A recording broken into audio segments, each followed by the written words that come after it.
Samantala, bumaba naman sa 2.4% ang headline inflation rate sa Pangasinan noong Enero taong 2026 mula sa 3.1% noong December.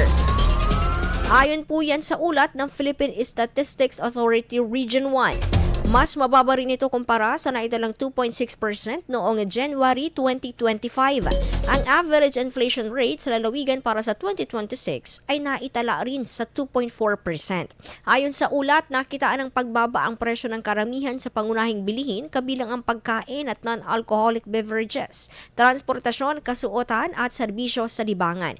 May bahagyang pagtaas naman sa presyo ng mga serbisyong may kinalaman sa pabahay, kuryente, tubig, alcohol, personal care at komunikasyon.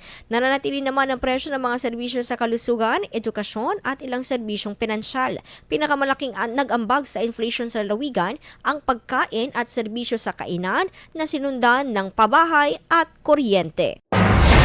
IFM News. IFM News. IFM News.